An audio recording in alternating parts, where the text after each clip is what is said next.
You're ready? All right. And we are recording. And I apologize here. I think this is where we're going to start to do roll call. Yes, we do. And I can assist with that if you would like, Shay. Yes, please. So yes, good evening, everyone. I'm gonna go ahead and start with introductions. When I call your name, please state your name that you are here. Christina Abonce. Presente. Present. Good to have you. Good evening. Also, as a reminder for those of you in attendance and watching online later, this meeting we provide Spanish interpretation services. Thank you for the interpreting services. Next member, Megan Riley. Here. Thank you. Good evening. Alyssa Stewart, she's excused. She's going to be a little bit late. She's going to join us a little bit later. Lorna Gilmore. Here. Thank you, Lorna. Helen Kibenja. Here. Good evening, Helen. Lucrecia Choto. I'm present. Hello, Lucrecia. Ray Manahan. Here. Hi, Ray. Tony Curry. Right here. Hi, Tony again. Hey. Shalonda Shea. Here. Here, welcome. And Jacob Rubenstein. Sorry, Jacob. It's here. Hi, Jacob. Priti Molly Pan. Here. Hi, Priti. And Kelly Mann. Here. So that concludes the roll call. Most of the members are in attendance. Back to you, Shay, for the minutes, I believe. Great. And in our minutes today, we're going to go over the agenda. So for today, we're meeting December 1st, 2021 at a little bit past 6.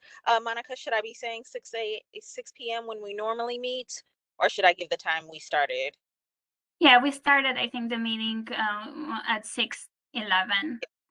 At 6 p.m.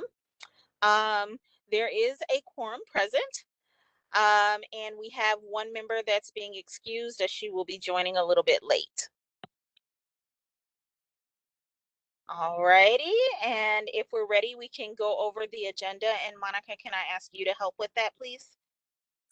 Yes, Shay, absolutely. So the next item on the agenda is reviewing the minutes from the previous meeting, which was our first meeting. So if you would like, perhaps members, you can check if you didn't have a chance yet to look over the minutes. You have them in your agenda packet. Feel free to take a few minutes to review them. And then after that, Shay, you can ask board members if anyone would like to make a motion to approve the minutes. Following that, you can ask members for discussion. And with that, I see Lucrecia has a comment. I'm not sure if you can see the chat. I cannot see the chat. Thank you. Yeah, I'm happy to help with that as well. Yes, I'd like to note that we misspelled Paul Wally's name in one section of the minutes. His name is spelled as Paula as opposed to Paul. We need to change that, please. Good catch, Lucrecia. Thank you. We'll make that correction.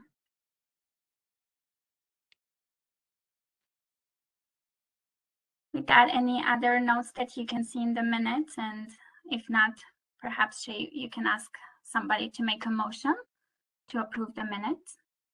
All right, if we have no other corrections or comments, then I'd like to request that someone make a motion for us.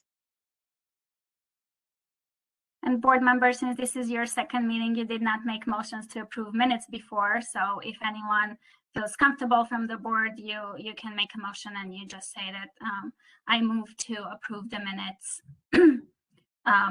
with the corrections noted or any similar wording. This is Lucrecia speaking. So are we doing this differently than we do in the commission where the chair actually says, since there are no comments and or discussion, then the minutes are here so passed? Are we not doing that here? We can, there are a couple of Sorry, this ways is you my can. first time. So I apologize because I'm not completely familiar with it. So would you repeat the statement and I'll repeat it for you? So with that, board members, there are a couple of different ways to approve minutes. And so Lucrecia, you have familiarity from other boards and commissions. I'm sure that, once you all get more familiar, if there are no corrections, you can certainly go through that. Otherwise, kind of like the traditional way of approving minutes is that you make a motion. And then if, you can still, as a chair, can still make the comment that if there are no other corrections, then the minutes are approved and unanimously. Okay. Then if there are no other corrections, then we can approve the minutes. Okay, I don't see any other corrections. So with that, we will approve the minutes with the correction mentioned earlier. That's okay with all of you. Okay. So Shay, the next item on the agenda, or actually, I apologize. I realized that I jumped over public comments. And so for the public comment sections, I just wanted to mention that we did not receive any public comments or requests for public comments, and I don't see any members of the public in attendance tonight. So with that, we don't have any public comments. We can move to the next agenda item. Monica? Right. Since there are no public comments, then we'll move to the next item on the agenda. And from what I'm seeing here, Shay, I apologize for just a moment. Tisha wanted to make a comment.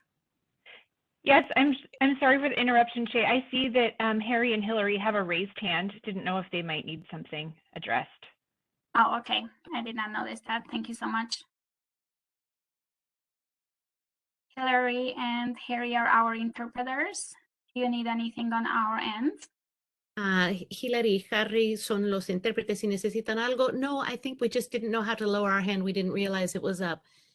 Oh, thank you so much for letting us know. And I'm trying to see it here. I don't see it on my end. Raised up. No veo la mano aquí que está levantada. Okay. Well, thank you so much for checking in.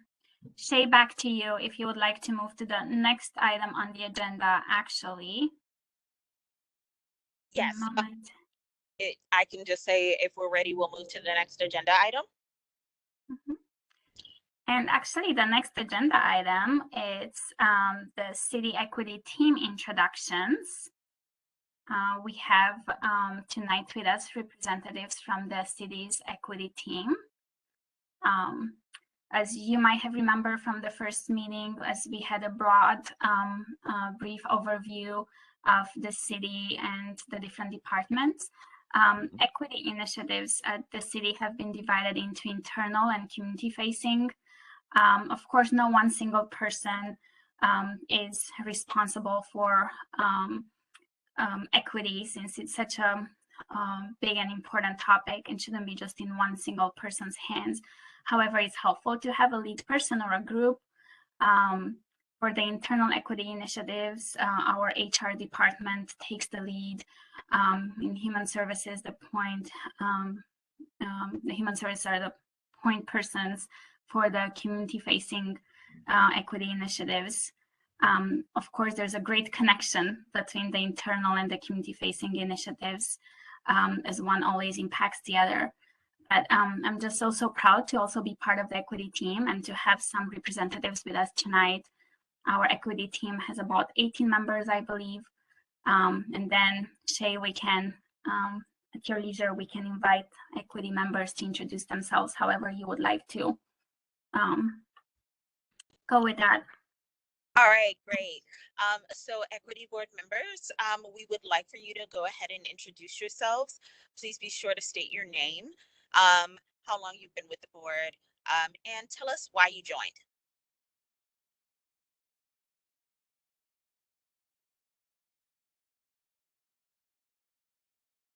Volunteers.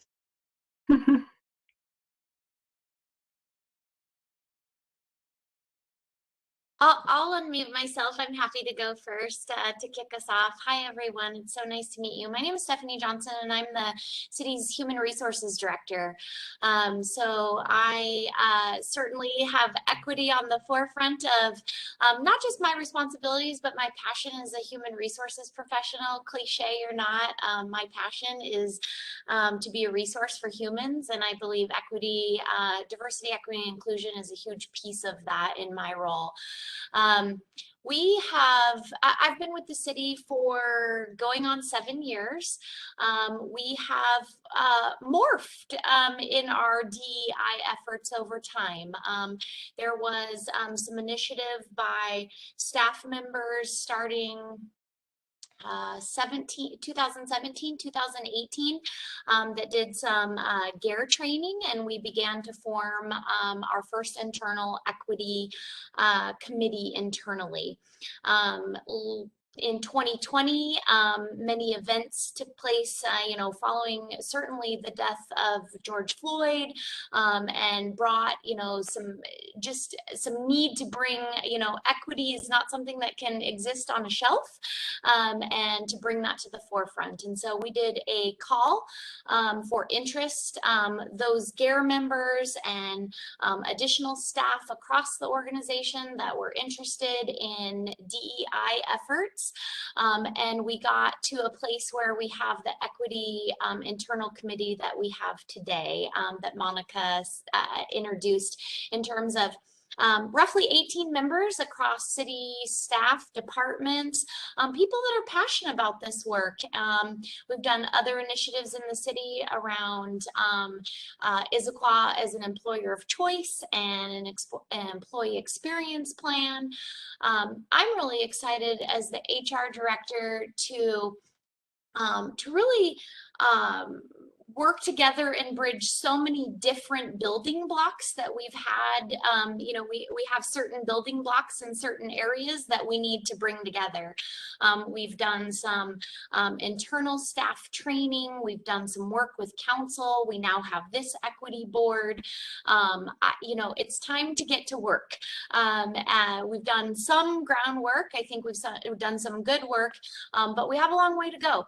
And so I'm really excited to partner with all of you in terms of, how we can know what the right and the left hand is doing in terms of internal staff, the public in which we serve, the council, embedding this into our culture, not just for the staff, but the community of Issaquah. And I'm really excited about that. So I'm excited to work with you. I do have some, oversight myself to the equity committee and carrying out the initiatives there, managing contracts for, professional services that we tap into.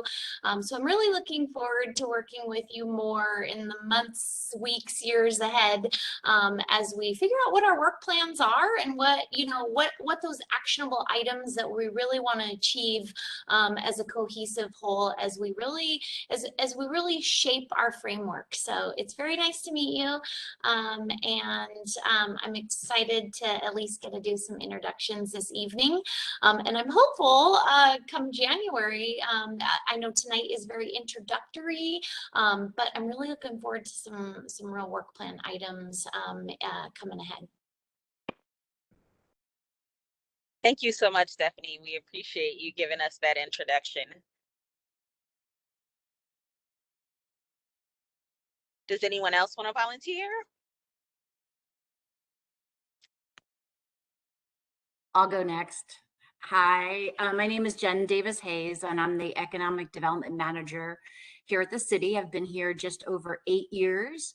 And 20 years ago, when I started in municipal government, I worked for the city of Seattle and went through some training there, which was called at the time Undoing Institutional Racism. So the terms may have changed that we were using, but it's just as an important topic and dear to my heart.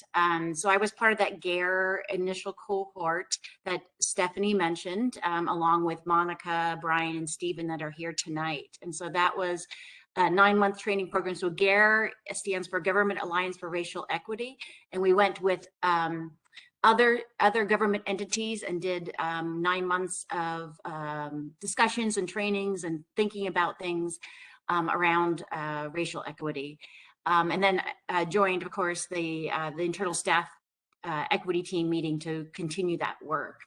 In my role as economic development manager, so we work a lot with small businesses of all size to help access resources. So that's information, training, and more recently money, but mostly about information and connecting people with where they can get help to succeed.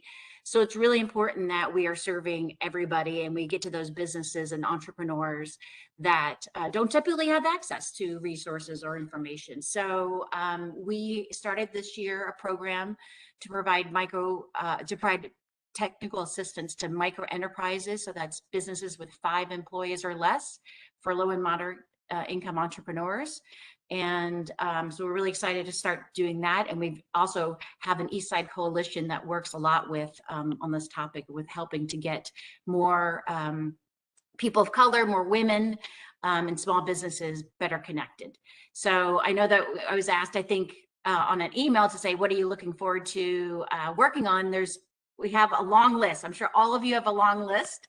One of the things that I look forward to working on is working with our finance department to work on improving our procurement policies to help improve small businesses, women and people of color owned businesses to access all the opportunities that we have in our government. And so that's one thing that we attended a workshop about what Renton is doing, and we can see lots of opportunities to kind of move us forward. But thank you all for volunteering to be part of this board. We look forward to working, hand in hand at times, and but parallel to other times to really move the needle on this important topic.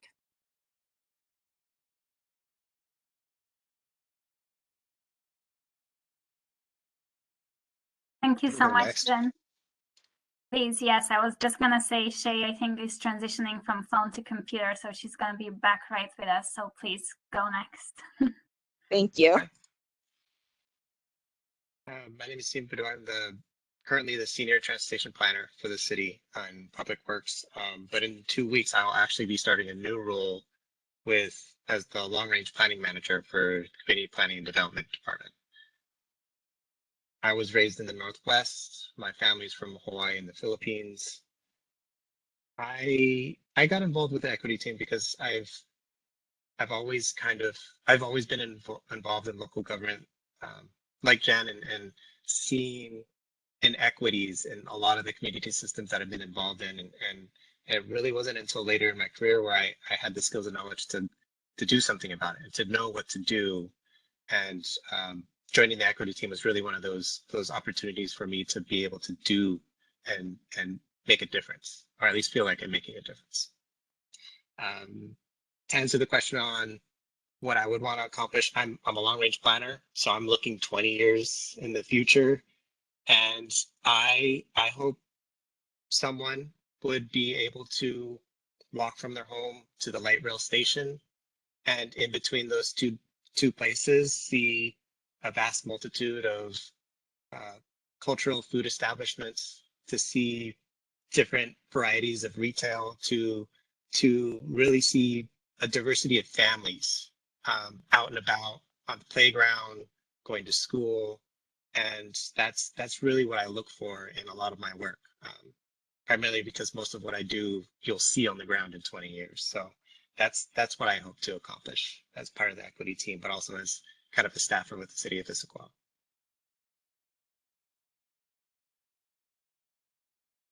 Thank you so much. And I think we have one more. I'll go. Matt Ellis. I'm a senior engineer with Public Works Department, and I design and construct roads, sewer, water, storm projects.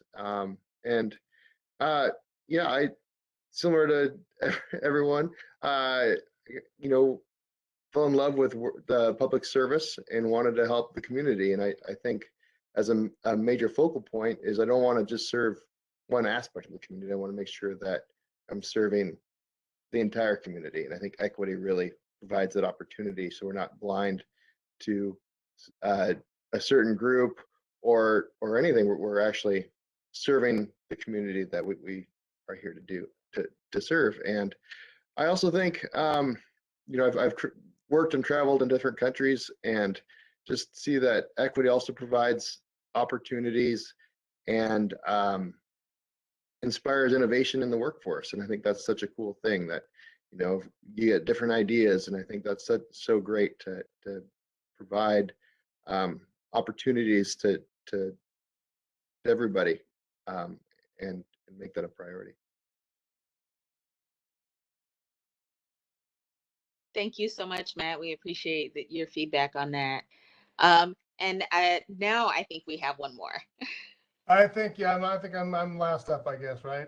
And thank you for the opportunity to be here tonight. It's much appreciated. I'm Brian Bernson. I'm with the Parks and Community Services Department. I'm a recreation manager, which means I have the opportunity, great opportunity to work with the teams from the community center, the pool, senior center, Pickering Barn, which I appreciate Kelly throwing out the farmers market, which is a program that we run down there, which is awesome. So thank you for the shout out on that one. It's much appreciated.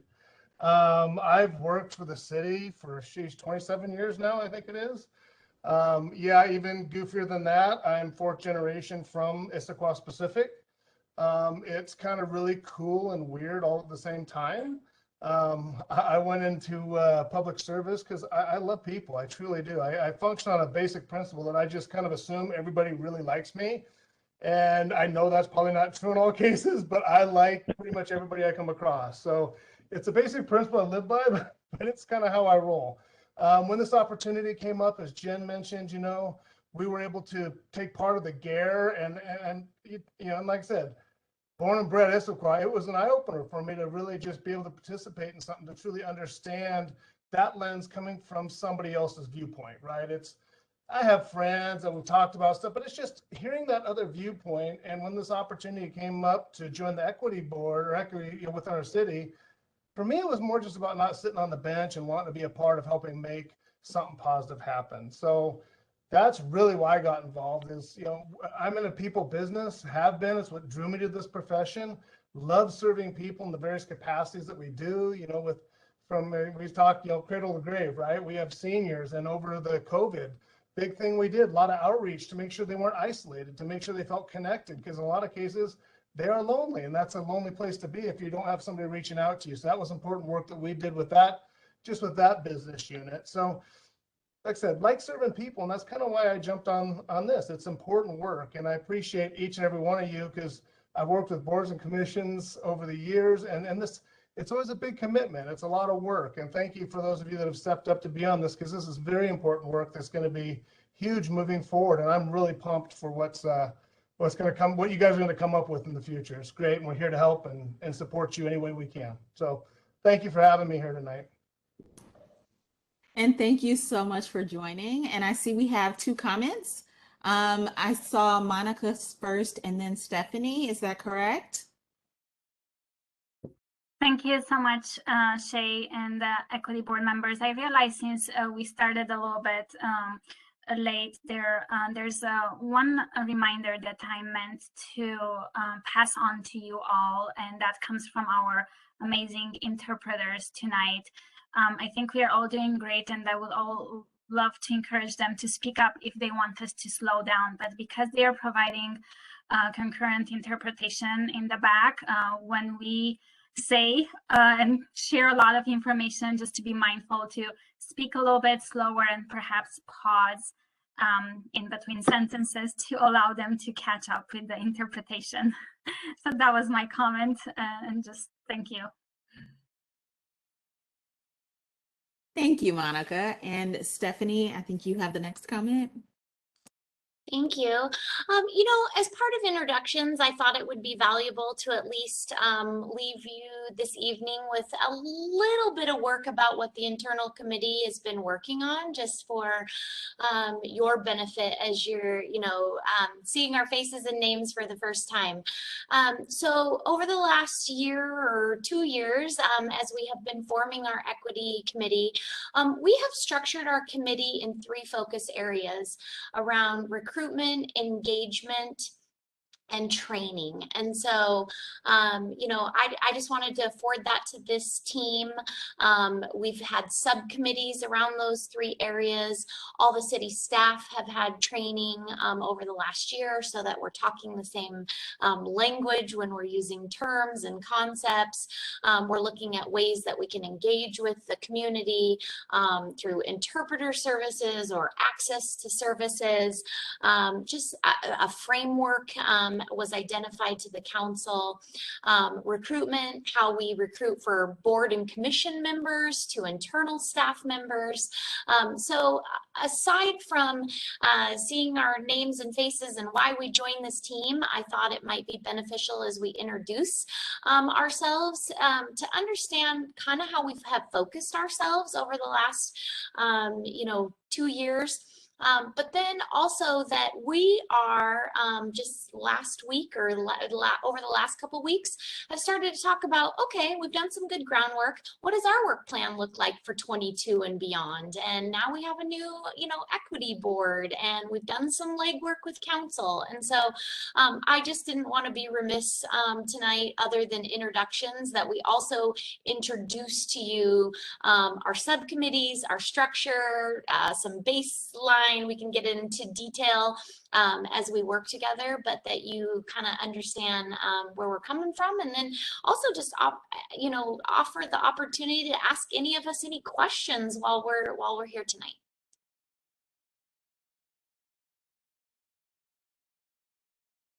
Thank you so much for that, Stephanie. We appreciate it.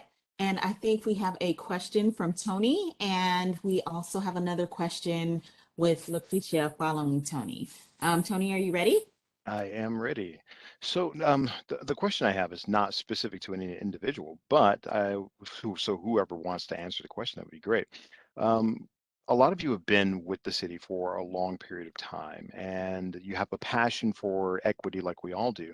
But what wins have you seen since your board has commenced up to now? Have there been any wins in terms of equity with the city that you've seen, witnessed, and or been a part of? Or progress? Doesn't have to be a win, could just be progression.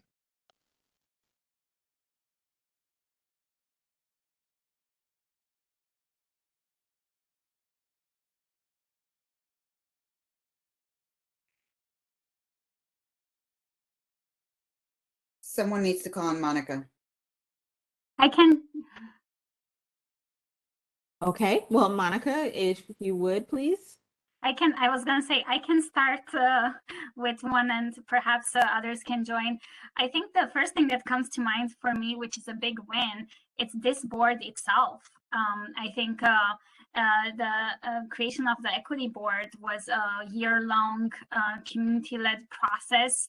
It was an amazing process where we interacted and engaged with community members that we as a city did not interact or engage before. And the fact that we are among one of the very first cities in the region to have an equity board, I think that's a huge success. Others that come to mind, I think at the city council level had, and also all staff level had a series of training sessions, and it's just been amazing to see the city leadership and city council being interested, and already they assigned to this board a topic of being and informing the creation of a citywide equity toolkit, which I think it's also another win. So if others would like to join with other, definitely wanted to start. All right, Brian, it looks like you're ready to go. Thank you. I'll just add on to that. Well said, Monica, and good question, Tony. I'd say that it's important that we're having this discussion, right? The city of Issaquah itself is having this discussion and trying to figure it out. I'm so proud of the city for doing some of this great work, and it's neat too that it's supported from at all levels of our city, right? And I think we have a lot of people too that are willing to acknowledge that there's a lot of things we just don't know, but we're having those discussions and leaning into it, and it's exciting. So. Thank you so much, Brian. And did any of the other board members have some comments on some wins that we've had? Yes, is Jen, I kind of saw your hand go up real quick. Am I correct on that? Yes, sorry, I put a comment in there. Yeah, I think there's been a lot of things. Again, we have a really long list, and then we kind of got, oh no, we didn't get all these grandiose things done. But a couple of the things I think that are important steps are that we now include an equity question in the interview panel, in interviews when we go. And sorry, Stephanie, I took your response. But the very fascinating thing is it is very telling when how somebody answers and how and what they say. So there's not really a right answer, right? I mean, there's definitely some wrong, but a lot of times you can tell if somebody isn't even thinking about equity, and then they answer like way over here, and so it's like, okay, right? So you get an understanding for if we want to add to our team of people that are thinking about equity, then we want to bring people in that are able to have some openness and willingness to kind of think about that. I think the fact that we had a training and it worked for every single employee. We had an experience in the past that didn't work out well, and we went right back and said, this is important. Let's figure out how to do that. And then I think, the celebrations that we've done, celebrating different months along the year, and the events, even having, this is pre-COVID, but having an event that, Monica hosted of bringing in people to talk to the internal, so like a brown bag lunch to kind of talk to people in our community and learn more about what they do and how ways that we can best work with them and hear about their experiences. So it's really been, for me, multiple little things, but we all have grandiose ideas, and we'll, with you guys, get there. Thank you so much, Jen. We appreciate it. And Stephanie, did you still have a comment? Jen stole a few of mine that were on the forefront of my mind, just in terms of what we've been working on. But I will just say that we are establishing a comfort level about talking about these things in our organization. I think that, it's kind of had a sense of, oh, that's sensitive territory, let's not talk about it. And how do we make change if we're not able to talk about it? And so, part of those trainings and part of embedding into our recruitment and this board and all the things that we, have made, progress on, is an awareness and just a comfort level to let's talk, let's figure this out, let's admit we're not great at this. How do we become better? There's a laundry list of things to do. How can we be a part of that change? What's my role in that change? What's your role in that change? So I think that in itself is a success. I guess the only other thing I would say on top of, the training and the recruitment and those things that we've done is, we're measuring metrics that we've never, measured before as well. Recruitment comes to mind, whether it be we're recruiting for city positions or voices on community boards. Who are we tracking, and what voices are we hearing, and how is that different today than it was before? And have we casted the right nets, and reevaluating that? And so we had not done some of those baseline metrics and data before. And so, again, long way to go, but quick little wins that we're moving that needle on, even having these conversations, gathering that data, and trying to be better, and having humility that we don't have it all figured out, but we're trying to get there. So that's all I was going to add. Thank you so much, Stephanie. And if I understood correctly, Lucretia, you passed on a comment. All right. And then I also understood that Christina had a comment. Is that correct? No, but I can say thank you so much for you help us in finding this way. Thank you, Christina. We appreciate it. Thank you. And I also saw some really, really great questions in the chat box. So Tony, I don't want to steal your thunder here, but did you want to know what the interview question was? Yeah, just out of curiosity, it'd just be interesting to know that. Yeah. Because I think it's great that you're asking those questions because it does. Yeah, and I used to be a recruiter many, many years ago, and some of those questions that you can ask on an application or in an interview can actually really identify a lot of different things about how someone is thinking. So I was just curious about what that question is or was. Yeah, I'll take this one. It's not a single question. It's a bank of questions. So what we do when we orient panels for interview processes is, dependent upon the position and the role of that position. There's questions about a bank of questions that the HR staff at this point ensure that we have a equity question embedded within our recruitment processes.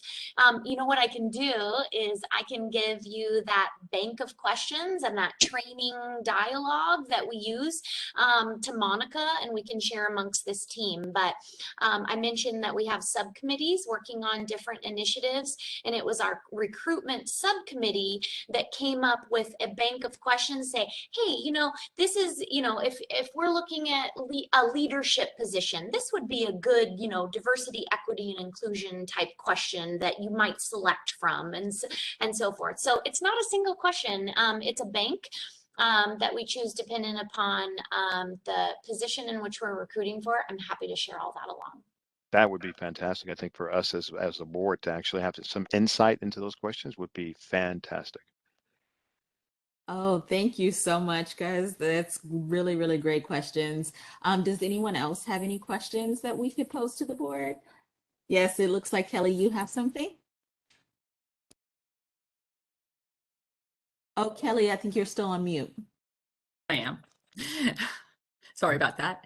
It's very exciting to hear about the trainings and the work that the city is doing. It would be very helpful to at least me and probably others if I could take a look at the training materials or any videos or anything, and to just get a sense of what the city has been doing and what I can learn to join the conversation so that I'm speaking the same language also. Thank you so much, Kelly. I think that's a great idea. Did we have anyone else that had any additional comments? I can add to that. I will tell you, one thing that we have embedded into our onboarding process is 3 particular trainings around DEI work that we have selected with a company called Treliant. I will check our user rights, but I don't see why we couldn't introduce that curriculum to this team so that you see, you are maybe going through that same training and have that available to you.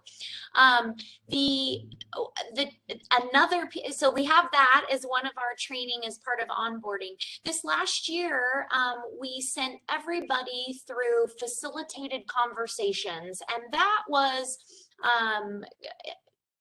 something that we used a consultant for, and the title of the training was called Deconstructing Our Biases.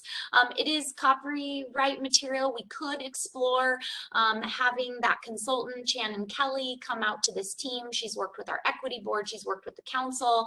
In terms of that introduction I said about, making sure that we're all using that same language and know what the right and the left hand is doing, we can certainly explore those avenues.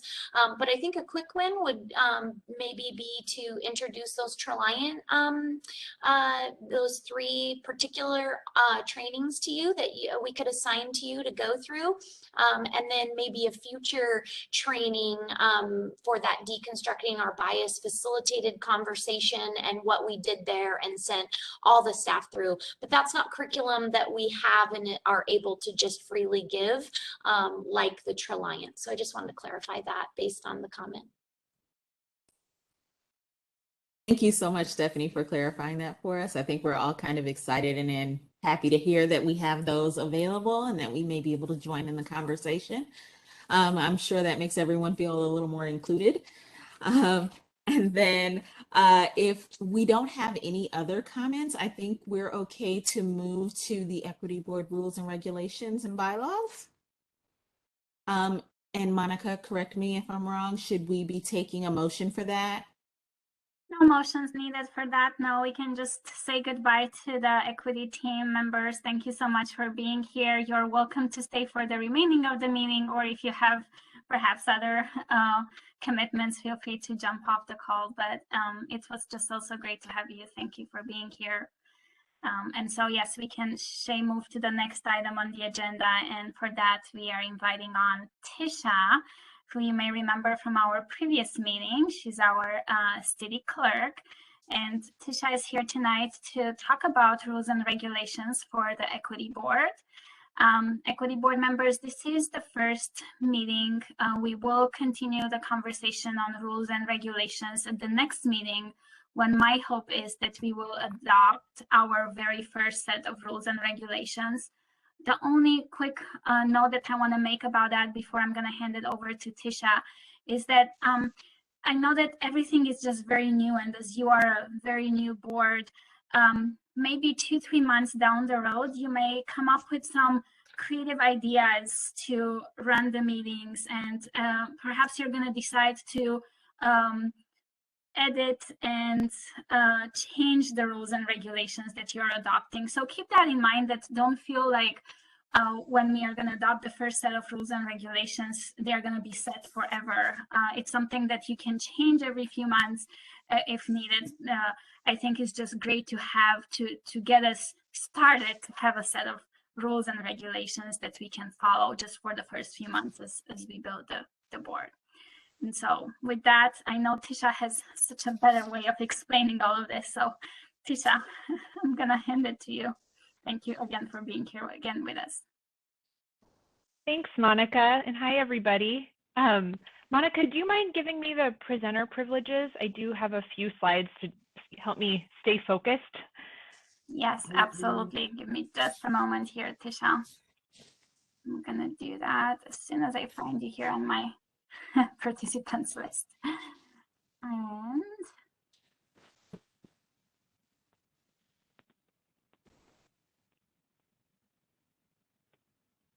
And you should now have the ability to present.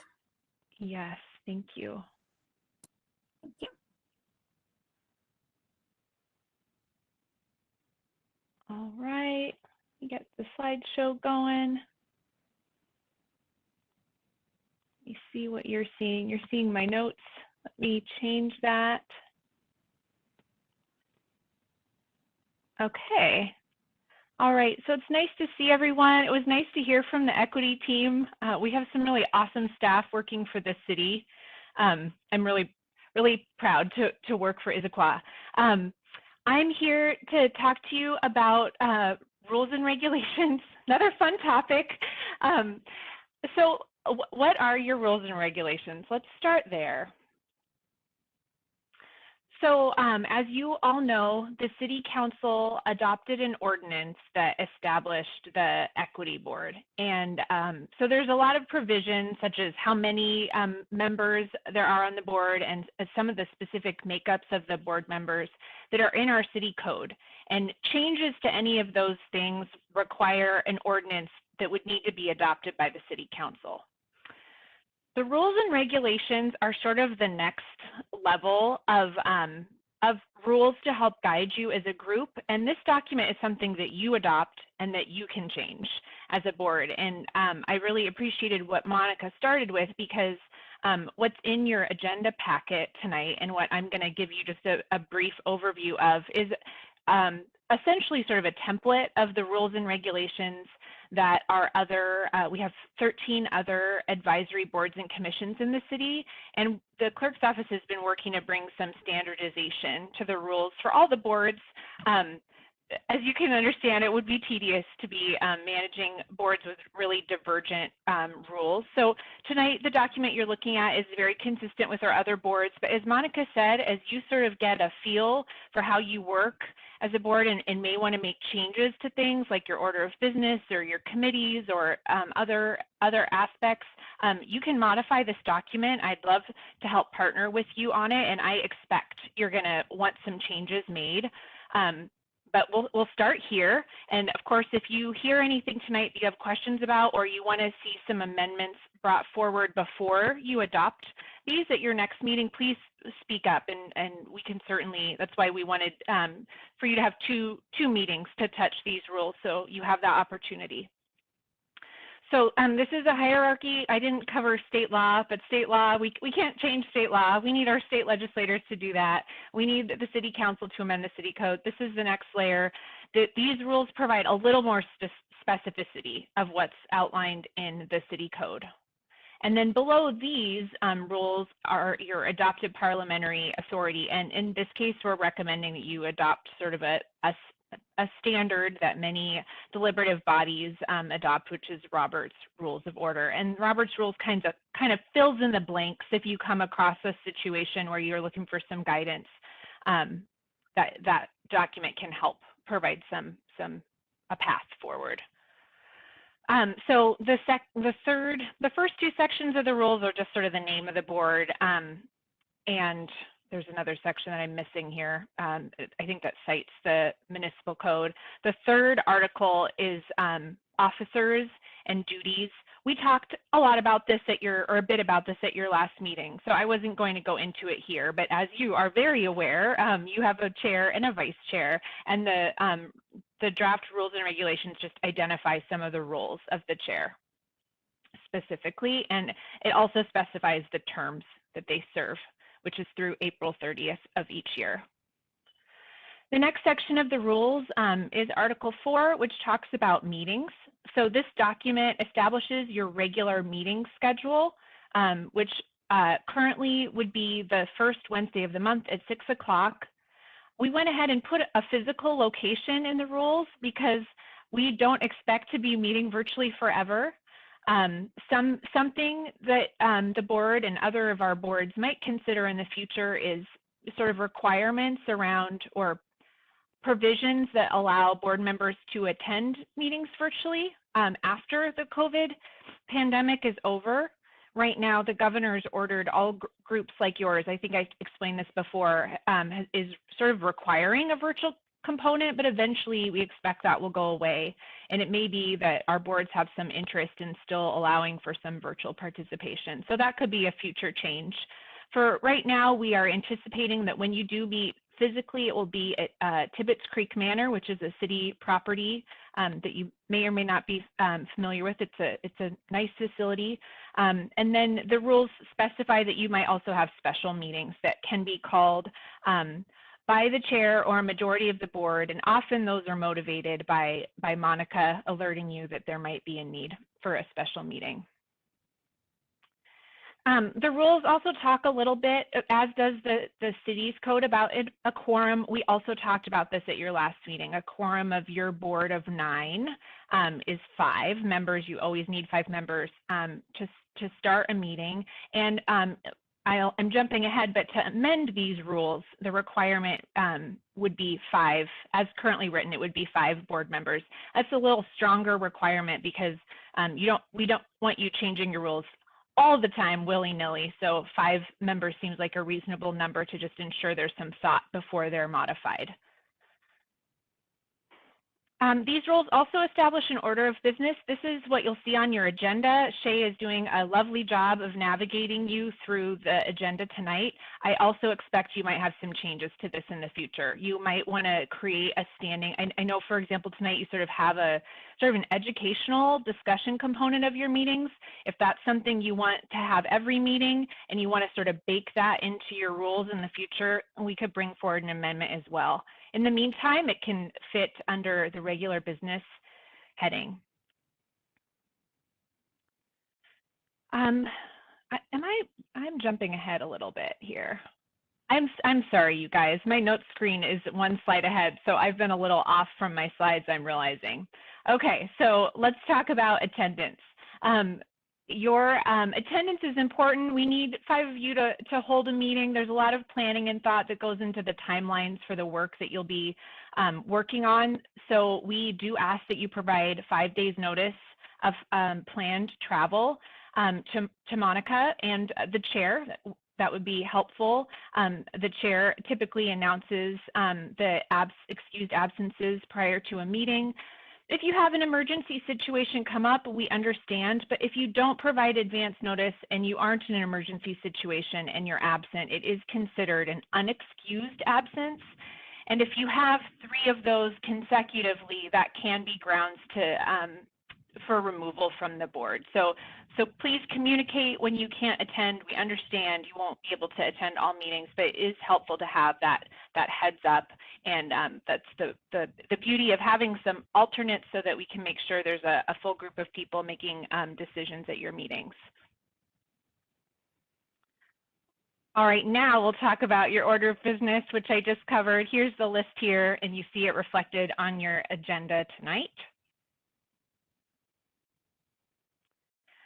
All right, the rules also explain that you can appoint a committee. I imagine, Stephanie, you heard Stephanie mention earlier that the internal equity team is utilizing committees in some cases, and you may as well, especially if you end up with a really big work plan item and you think there might be some benefit in having a few board members go off and do some research and make some recommendations. So I'm not going to go, there's more to explore here that if you're wanting to pursue committees, I can work with Monica and we can go through some more of the details, but some of the basics to be aware of.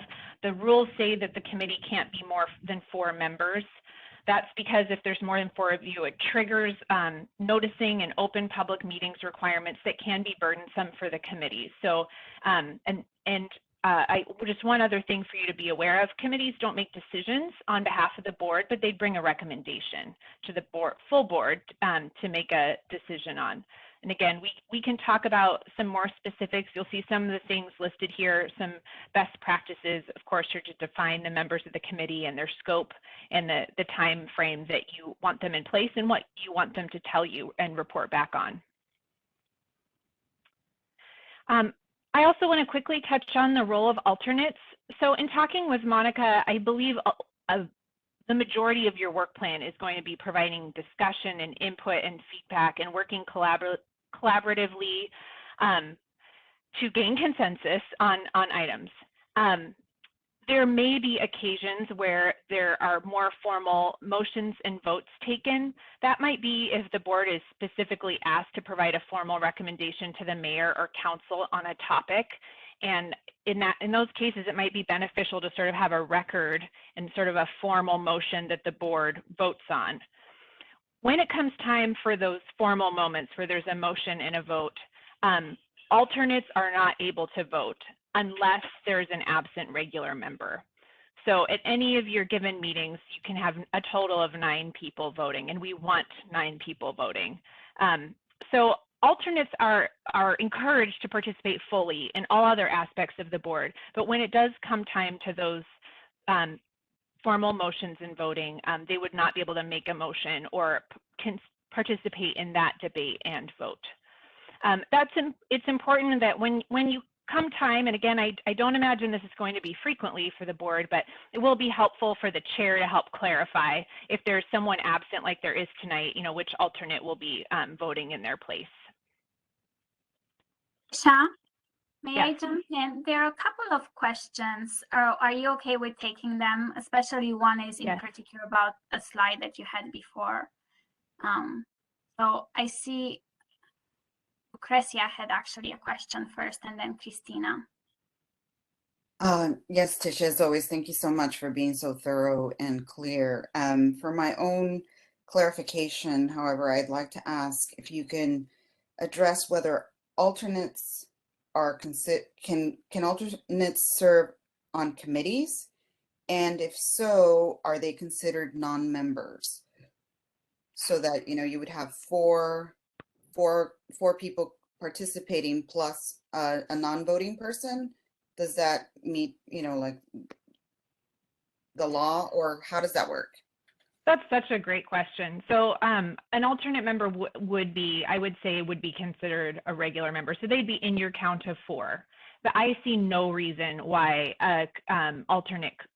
I think it's entirely appropriate to have an alternate serve on a committee.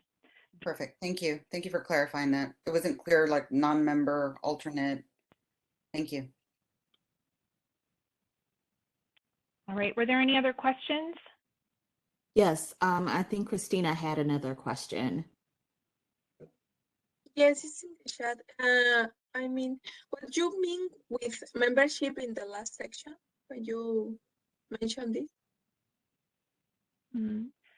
Christina, can you say that one more time? Yes. Bueno, me pediré ayuda. ¿Qué se refería con la sección anterior con la palabra membership? Yeah, I wanted to ask you, what are you referring to about the last section with the membership? What does that mean? Okay, let's see here. Muy bien, vamos a ver. Oh, yeah, that's a good question, Christina. So probably that would be better said as appointees. So who the board would, if you decide to have a committee, then you as a group would determine who is appointed to serve on the committee. Or I suppose you could delegate that decision to the chair, but what I would encourage is that you would make that decision as a group, be one of like a formal action you would take that might, I would recommend that you make a motion to appoint a committee to explore, the structure of the equity lens that you've been asked to develop, and that the appointments would consist of, Christina, Shay, and Ray. And you could have some discussion about that and ask for volunteers and things like that, but that's what membership's referring to, the members of the committee. And your committees could include other non-equity board members too. So that's not very common. I haven't seen that happen much in our boards, but you could, if you felt like there was someone on the internal equity team or someone from the public that you wanted to serve on that committee, you could either work with them or you could formally appoint them. So as I mentioned, there's lots of options, and if you get closer to wanting to do this, we could talk more about some of the choices that you might have.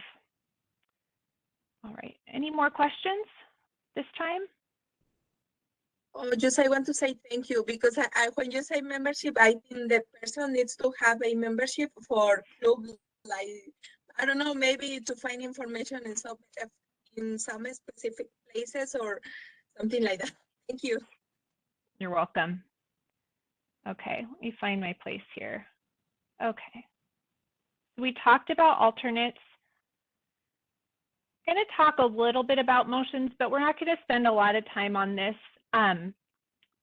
I think just from tonight's meeting, even they've come up a little bit. They're really just a formal proposal to sort of help document the recommendation of the group. Again, I believe a lot of your work will be facilitated conversation, consensus, working towards consensus and feedback, but sometimes you may need to make a more formal recommendation that's sort of on the record, that goes in your minutes, and that would be a motion. And I know that Monica and myself as well are happy to provide some recommended motions for situations that will come up at your few meetings, your next few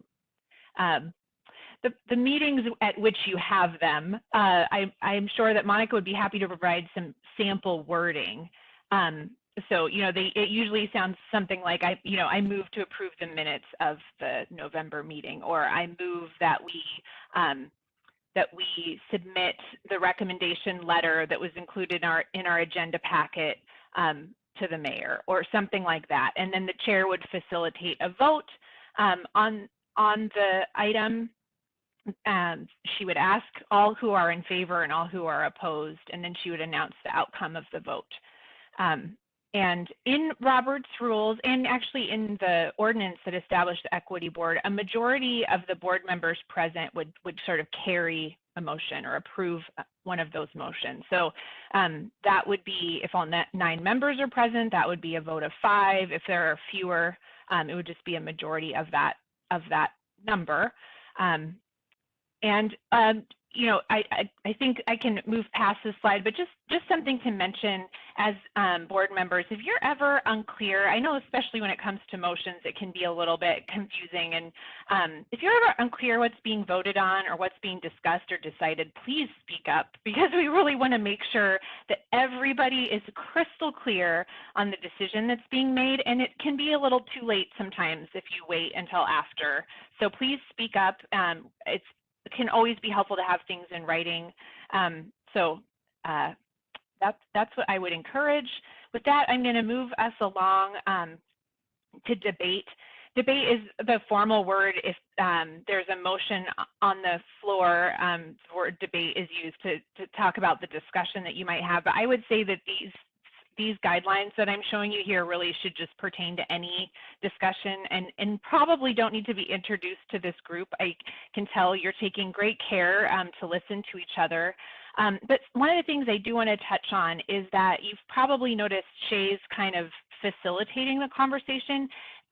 Robert's Rules recommends, and I think it's really a great practice for just keeping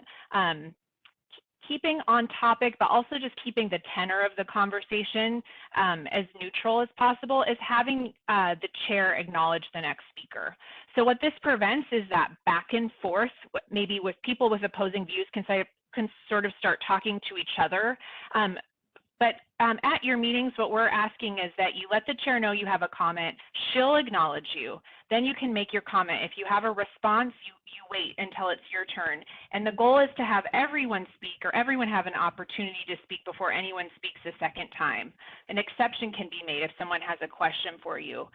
So it can feel a little formal and rigid, but I've also seen how it really can help diffuse tense conversations when it's facilitated that way. And then again, real quickly on this slide, you know, just some don'ts. You know, we just ask you to be respectful and courteous. Also, something to think about when the board sort of makes a recommendation on something. Even if you may have not been in agreement with it, from that point forward, the goal is to really honor the outcome of the board and recognize that that was the decision that was made, and so we don't sort of negatively speak about it. We move on. There are some protocols related to voting. I'm not going to go over these tonight. I think they're fairly straightforward and can be helpful to the chair. We're happy, Shay, to go over any of this with you before a formal vote of the board takes place, if that's helpful to you. Nearing the end of the slides here. So we've talked a little bit tonight about how motions and help demonstrate an outcome of the board, like a formal recommendation. And so one thing I wanted to touch on is when you're out in public talking about a certain position, it can be helpful to distinguish if you're representing yourself or you're representing the equity board. Of course, you can always share, I'm a member of the equity board. If you're talking about something the equity board has weighed in on at one of their meetings and there's been like some clear consensus or maybe a formal vote was taken, of course you can share and summarize what occurred, and in that way you're representing the action of the board. But if you're sharing an opinion related to something the board hasn't talked about yet or hasn't maybe made a final decision on yet, or your perspective is in conflict with what the board decided, you know, we encourage you to please identify that in your comments, that you're not speaking on behalf of the board. This is something that comes into play a lot with our city council. I don't know that it will be as as pertinent here, but wanted to make you aware. You can also always reach out to Monica if you know you might be in an opportunity to make comments and you'd like some advice on how best to speak to an issue.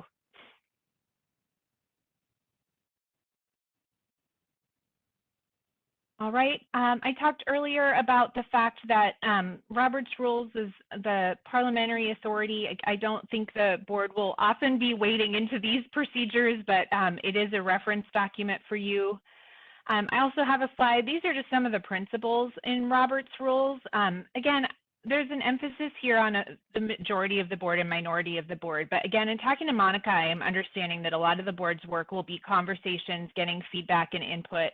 And so I think the formal voting process will be less of an emphasis on your board, and honestly is not too frequently visited in many of our boards and commissions. Much of the work is done through informal feedback and consensus. All right, I mentioned to you earlier to make amendments to the document in your packet. We'll take a vote of 5 members and some advance notice in your agenda. So if you have an idea for a change, what would be appropriate is to bring it up at a prior meeting and request that Monica draft some language to bring forward at a subsequent meeting so that a change can be made. And with that, Monica, was there anything that you wanted to add to anything I said? I know you have a lot of experience supporting a board. Oh, thank you, Tisha. You're very, very kind. No, I think as always, you are just so very right on point, very detail oriented, just great information. Would love to hear if board members have any questions, since it would be great to hear that. So thank you.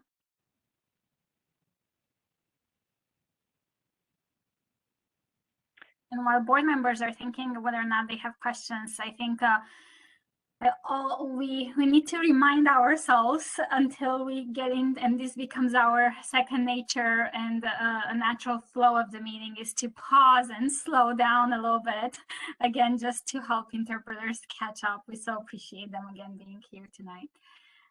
And so equity board members, questions? Comments? I see Lucrecia, you have a comment. Shay, I'm gonna. Yeah, I just wanted to apologize for earlier just saying, you know, somebody needs to call on Monica, because I felt like you were raising your hand. And to clarify, I have no idea how to raise my virtual hand in this system. Like, somebody said that there was a virtual hand. I can't find that. Where is that? So what kind of device are you using? And that's are we doing this on a screen, or are we doing some sort of e-hand? So the traditional process is just like what you did now. Just put comment in the chat, and that's great. So if we have comments and questions, again, Shay and I will work together. I think Shay has done an amazing job tonight in just monitoring the chat.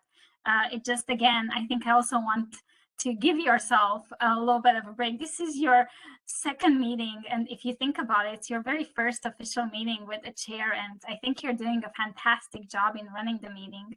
And so I think even for boards and commissions and entities that are well versed and have the experience of a year and a half of doing this, sometimes it's hard to catch every comment in the chat or all of that. So yes, I think ideally, just since we started, if you have a question, comment, put it in the chat. And then with that, you can also, if you feel that you're not acknowledged, start waving. Thank you so much for that, Monica. I did have a quick comment. If you did want to use your virtual hand, if you pull up the participants list, there should be a little virtual hand right at the bottom of the list. I think it also kind of depends on what device you're using. But I put my hand up, so I don't know if you guys can see that in the chat or in the participant list, but usually there's a little hand that actually pops up next to your name.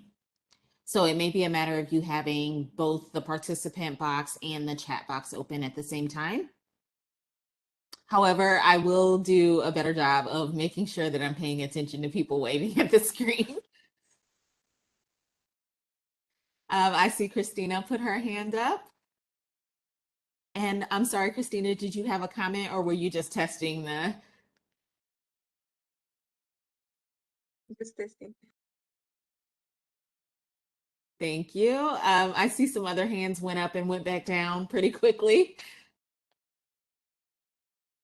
But that may help if we want to use those virtual hands versus waving. Thank you for And that. yeah.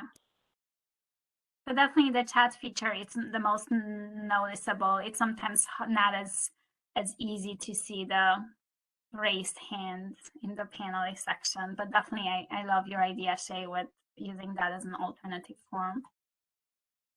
Yeah, I think I agree with you, Monica, in terms of like writing the comment, because I would have not known to scroll up and down to see the virtual hand. I didn't even, like I said, I didn't even know how to do that. So thank you for that. Regardless, excellent questions. And these are things you're going to learn to work with one another. And yeah, just great questions. All right. Does anyone else have a question? Maybe for Tish? No? Well, if not, I'd like to propose that we take a brief 5-minute break. So I wanted to pose that to the board if you guys are ready or if you'd like to move forward with the next agenda item.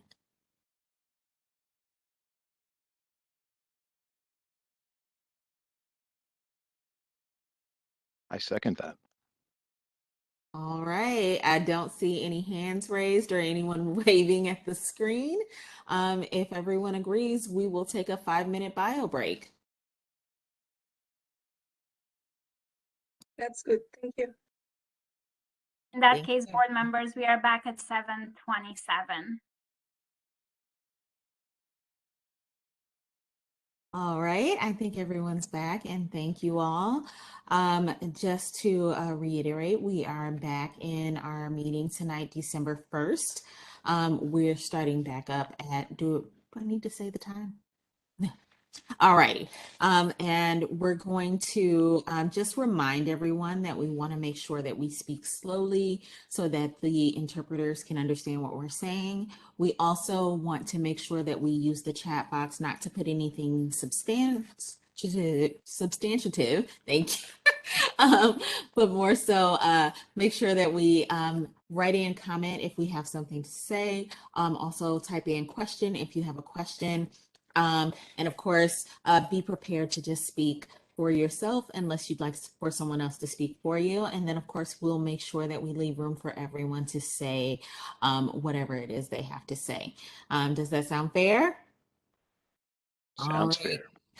Great, great. Then if we have nothing else, we can go ahead and start with our next agenda item.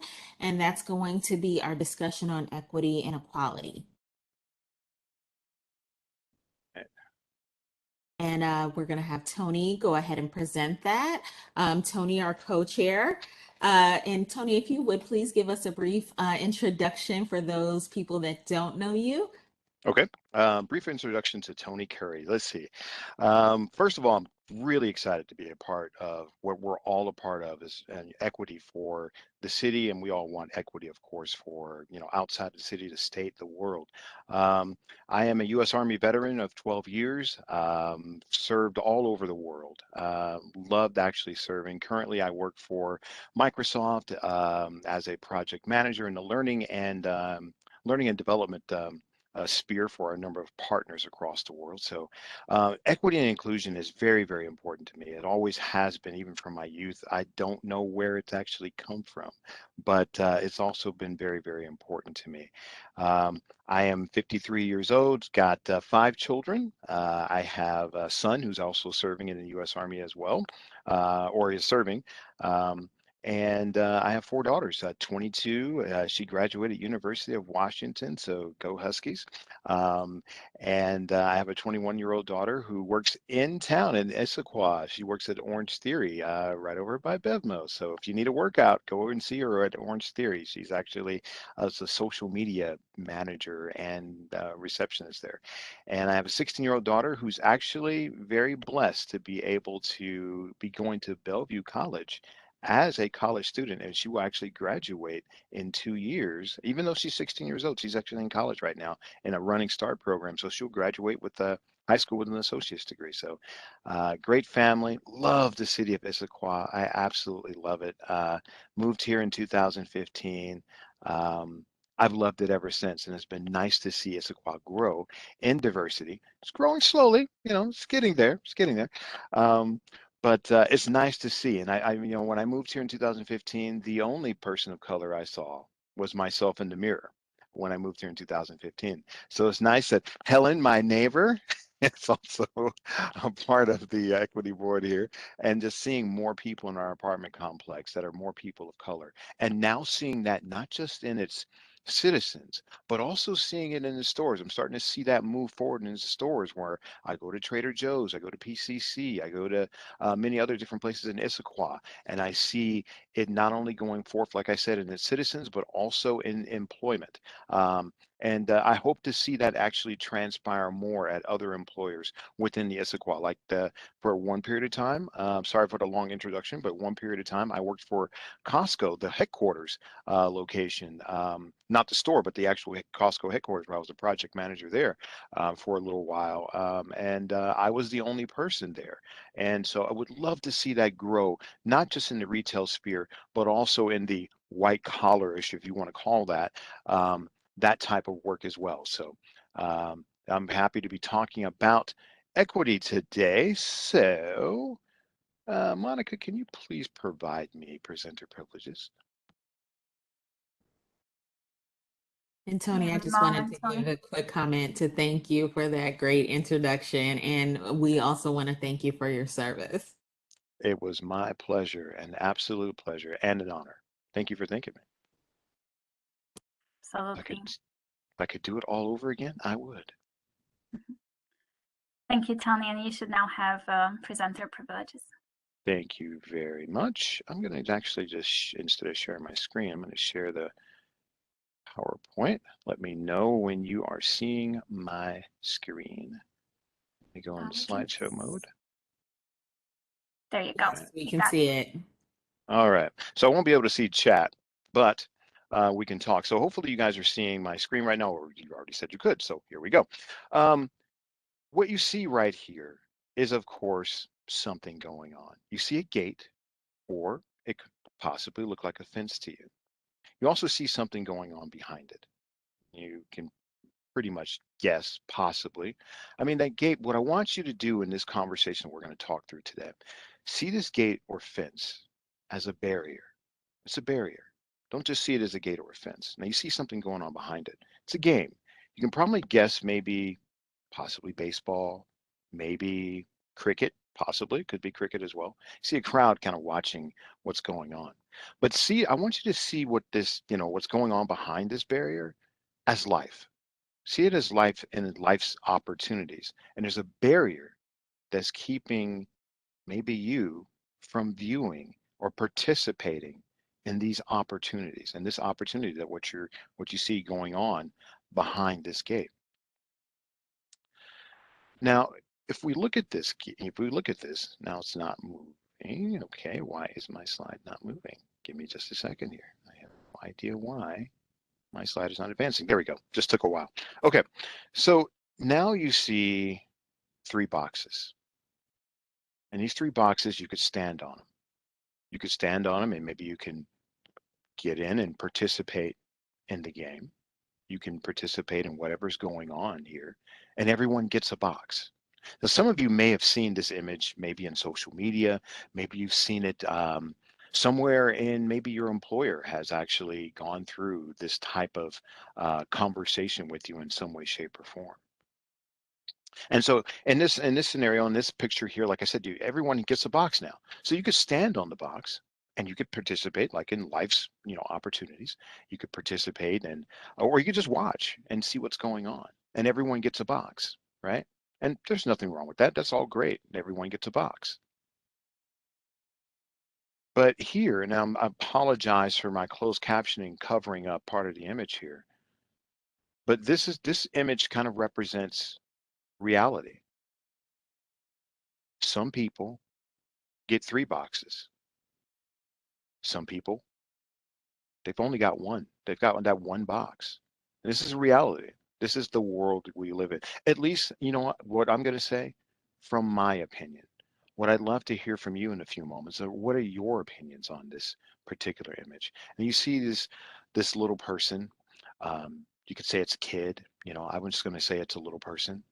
And this is, you know, what I see, me personally, and like I said, I'd love to hear your thoughts, is some people don't even get a box. You know, Ben Carson said at one period of time, I think a few years ago, he said something like, you know, people just have to pull themselves up by their bootstraps. Some people don't even have boots. And in this image here, which you can see, this person doesn't even have a box. They're not even on the ground. They're under the ground. They're starting out and trying to view life's opportunities and participate in life's opportunities, not even at the same stage of others. So let's talk about this. And we're going to get a little bit of workout in terms of our rules. And as you see, here's the reality. So the reality of society. So, I mean, I can't see chat right now, but I'd love for you to participate with me in this conversation, because this is not just, let's say, me teaching equality and equity. And, you know, we're all a group, and we all want to see not only the city of Issaquah, the state of Washington, and our world become a more equitable society.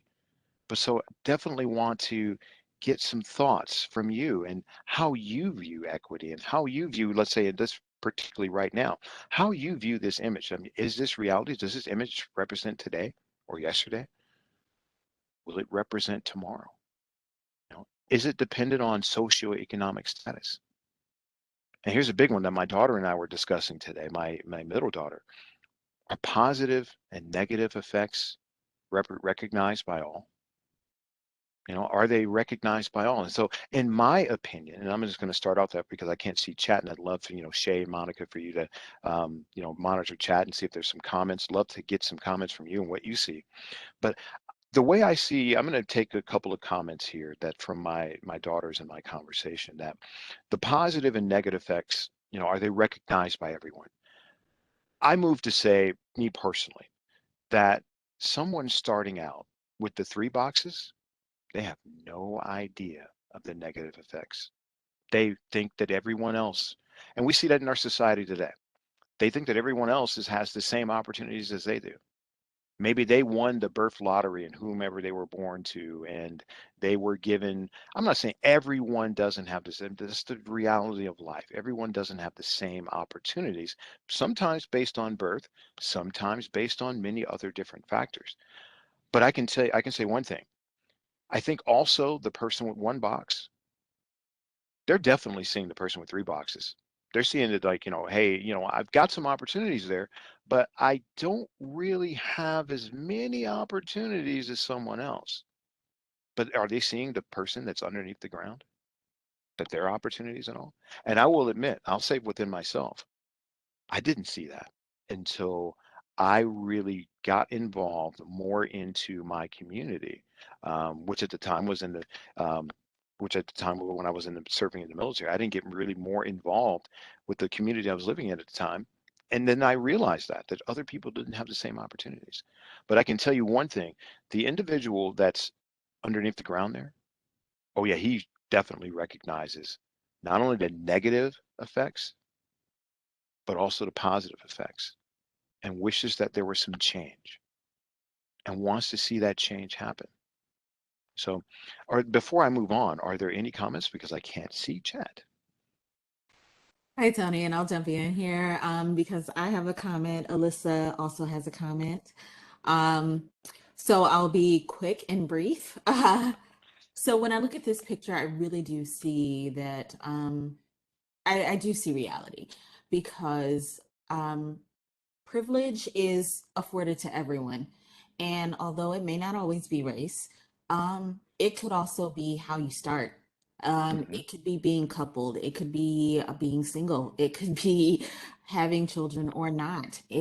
There are lots and lots of things that put us in a position where we have a few more boxes than someone else. And it's hard to look back and see who doesn't have a box or where you can share a box.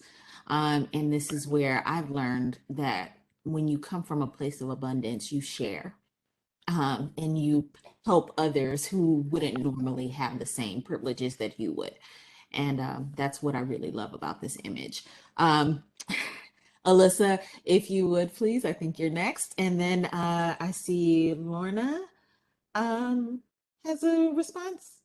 And Megan. So Lorna, if you'd like to speak up, I'd love to give you the opportunity to do so. And yeah, Pretty has one. Thank you. A couple comments. I had a conversation with someone about this image just recently. And the first thing they said to me was, you're assuming that the people in the image want to watch the game. And you're not recognizing that maybe they lost their ball over the fence and they're wanting to get their ball. And the point of that was to say that the equity conversation has to start with the people who are on those boxes or don't have boxes to understand what it is from their perspective that they want or need, and that we've made an assumption about the want or need. The other part of that, and probably in the same line, is even if all of these kids say, I want to be able to see the game, and they all have enough boxes to be able to see the game and have the same view, still behind that fence, right? And all the other spectators are sitting in the stadium. And I'm not really sure what that says, but it still feels like it's not quite equity, that maybe we haven't taken that conversation far enough in that regard. Not yet, but great comment. Great comment. I think I'm next. I will just say, coming from a young person, I think sometimes we don't even know that this inequality is even happening. Maybe we're not aware that there are even boxes at all and that everyone's equal. And I think the first step, and one is recognizing that and then understanding what, again, is my role and how to make it more equitable and so everyone can see over the fence at the same level. Fantastic. Fantastic. I couldn't remember if it was you, Alyssa, or you, Shay, that made a comment. I think it was you, Alyssa, that what first has to happen is a conversation on, and it seems like you were saying that based on need, like what is it that you need and to be able to achieve what you want to achieve. Is that what you were saying? Correct. That sometimes, even being well-meaning, we assume what the other group wants or needs without having the conversation to find out what that want or need is first. And that's why I think, and that's a really good point. And you know what, Alyssa, I didn't even think about that myself. And I think that, for us as an equity board, together as a collective group, I think as we make, recommendations and we make decisions, and that's why I personally feel it's very important for the public to be here in these meetings, in these discussions, so we can find out for the public, because to your point, Alyssa, it's like we could be possibly making decisions without actually really having an idea on what's needed from a public standpoint. So I think that's great. That's great. And I'm gonna definitely, for myself, I'm going to definitely keep that top of mind as I vote on different things, or maybe introduce a motion for something or whatever. So I think that's great. That's fantastic. Fantastic. Okay. All right. Are there any other comments? Yes, Tony, I think we had a comment from Lorna, if you want to speak, and Preeti, if she still has a comment. Lorna, did you want to share your comment? Sure. In looking at this, I definitely think this image represents today, and I think Alyssa's point of needing to be a chain link fence so that there's no barriers is something that we are, that's our ultimate goal. Because I think the main barrier to me in what I see in my world is that it's mainly implicit bias and microaggressions that are limiting younger people's ability to access, because no matter the way they're judged is going to impact everything else moving forward. And Absolutely. so that's, so even as an adult, maybe things may be different, but by then it feels like there have been so many hardships that it's harder sometimes to overcome that. And then also learning the rules of engagement. You know, sometimes as a person of color, it's harder for me to figure out what that rule of engagement is because so many of those rules unwritten. And so right away in any kind of a greater, you know, not greater, but in any kind of a more certain kind of, what am I trying to say? Kind of formal meetings and situations. Like that's one of the reasons I love that Monica and the city is taking so much time to teach everyone here the rules of engagement for the being a board member, because sometimes that limits the ability to participate. And so right away, some people have that step up versus other people not, because they've just never been exposed to that, because they were never invited to the table, because they never had that to begin with. And so I can relate to this visual, and you know, I definitely see that as today's society, independent of socioeconomic status, because we have a lot of people in Issaquah who are of higher socioeconomic levels that are still experiencing this. Very, very true. Very, very true. And thank you for that. You know, that insight into your thoughts and feelings on this, Lorna. Thank you for that comment. Those comments. Thank you. And Preeti, are you ready? Yes. So I just had, a couple of thoughts as I was looking at this visual, and one was similar to what Alyssa was saying, and us, and I think the municipal government being. I'm thinking about the how the internal equity group had, those three focus areas, and engagement was one of them. I think that's also really critical to have that community engagement to really understand what the community and all of its, diversity, diverse characteristics wants in certain things rather than making those assumptions. I think that's so important. And the other, comment I have is, and it's something that I've been thinking a lot about as trying as a change agent around equity and social justice and anti-racism work is, I think one of the biggest challenges here is, if we look at the person standing on the three boxes, that feels normal to that person. And so any changes we have, like loss of privilege, a loss of privilege is experienced as a loss. And with that loss, there's going to be resistance. And I think that's one of those the biggest challenges we have to navigate in this work is understanding and supporting people through this feeling of loss. Absolutely. So thank you. Thank you, Preeti. Thank you. And we also have Alyssa who has another comment. I just wanted to comment on what Preeti just said, which is there's this. Yes, go ahead, Alyssa, and I can wait, no problem.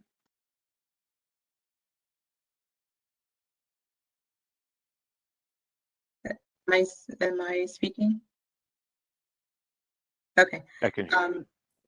I just wanted to comment on what Preeti commented, and just to say that yes, there's this faulty concept that in order to make equity, that we have to take away a box from someone in order to give it to someone else. And I agree with you. There has to be some conversation or some understanding that creating equity doesn't necessarily mean taking away anything from someone else. Fantastic. That is absolutely correct. Absolutely. And we're going to talk about that in a little bit as well. Any All other right. comments? And Tony, I'm sorry, do we have time for a few more comments? Sure. Yeah. All righty. And I see Helen is ready to speak. Are you? Yes, I am. All right, great. Yeah, and thank you all for all those wonderful comments. I was just looking at the one with the one box and proximity, and what does that mean for the closer you are to the person who is who can view things with the 3 boxes, and the closer you are to the one further down, like what does that mean? You have either the strength to get up and see things better, or you're at risk of falling further down. And how does that balance play out?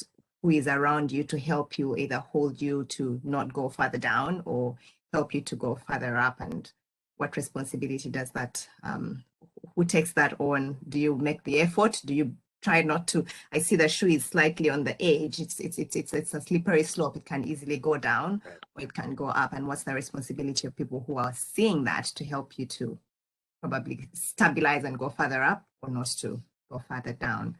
Mm-hmm. Yeah. Kind of the concept of reach back behind you to help those stand on the box that you're standing on. Yeah. Great comment, Helen. And we have Kelly and then Lucretia. Thank you. I've thought about this image a lot. And personally, I think the wall has to go away.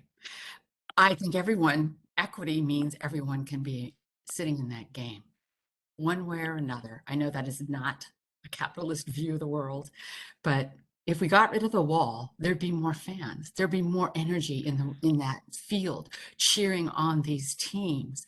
There'd be more people who could become cricket players or baseball players or whatever they're playing, because they get to experience that excitement of a game in the stands with other people. To me, that's equity. Very good. Thank you, Kelly. And Lucretia, if you're ready. Sure. I think I was thinking right along the same lines as Kelly, in that, you know, for me, the question that I have is, why do these 3 individuals need to be on the outside of the fence looking in, regardless of how, you know, one has 3 all the way down to having none and even being dug in a hole? And so then my question becomes, you know, this image kind of reminds me of school districting and how that happens, how we divide things based on, you know, these lines that are drawn and who has access, right? So for me, it becomes more of a question of access.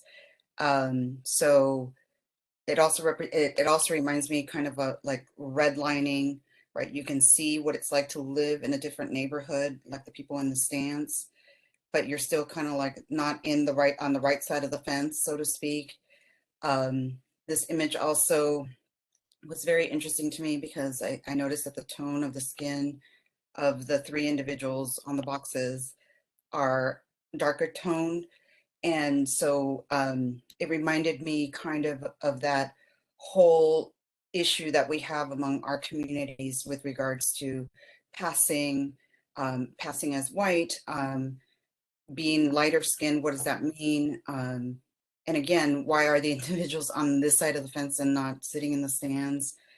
I mean, there's so many things that come up that I mean, we can go in various directions, but like Kelly said, for me, it's more a question of like, why is it that even if you have quote unquote more access, you're still standing on the outside?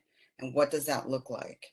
And furthermore, yes, this person is standing on these 3 boxes and could be unaware, like some other people have said, but what are we doing to engage those people who are better off than others, so that they can take the time to look around them and notice what is actually happening, right? Because I feel like that can be very simple. Like you can become very comfortable with saying like, okay, I may not be part of having access to the stand seats, but damn it, I can at least see the game, right? So then you kind of lose track of the end game, I guess. That's my comment. Great comment. Thank you, Lucretia. That's a great comment. And Christina, I saw you had a comment. So would you like to share? Sí. Así como lo están exponiendo, vemos diferentes recursos, cada persona. Yeah, the way you're exposing this, we see that the people have different People have different resources. Momento. I don't know if I lose Hillary, you can hear me? Sí le escuchamos. ¿Me escucha a mí? Nos escucha, estamos hablando. Estamos hablando allí. Perdón, ya. Perdón, las escuchaba muy poquito.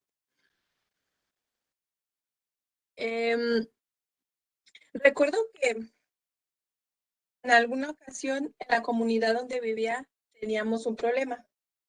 I remember before in the community I lived in, we had an issue. Pues, entonces tuvimos que reunirnos y ver cómo solucionarlo. We had a meeting to solve the problem.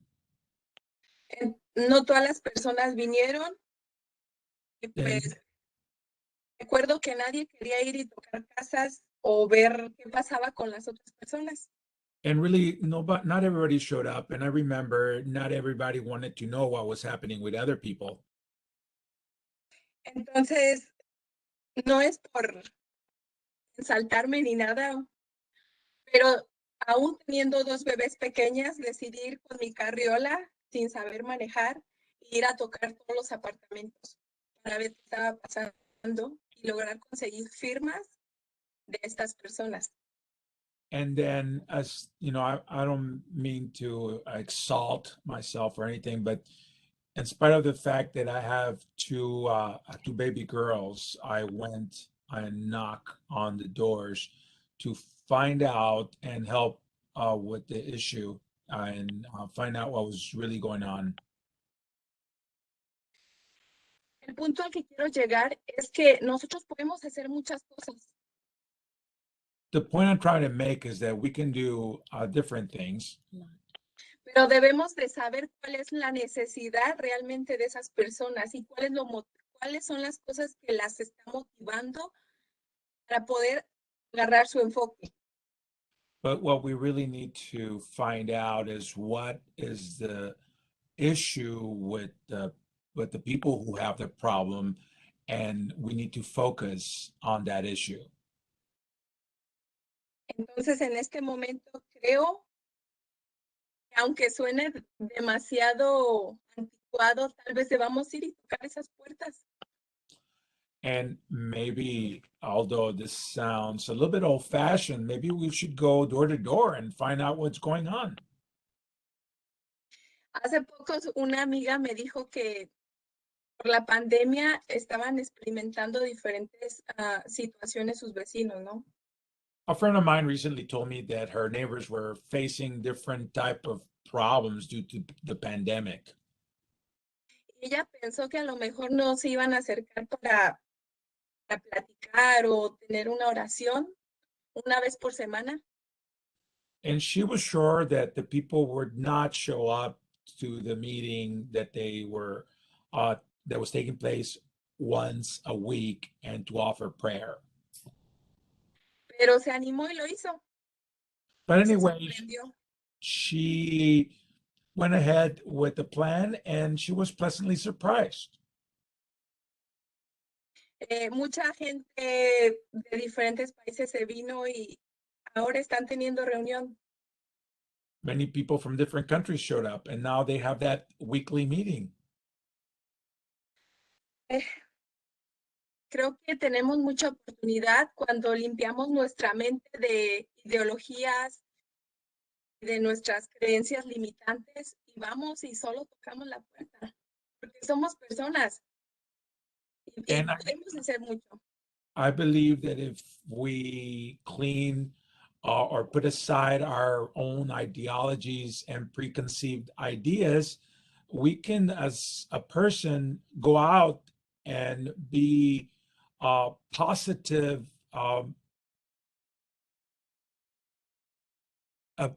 influence in our community and do a lot of things. En lo personal, creo que aquí podríamos dividir la sociedad en dos partes.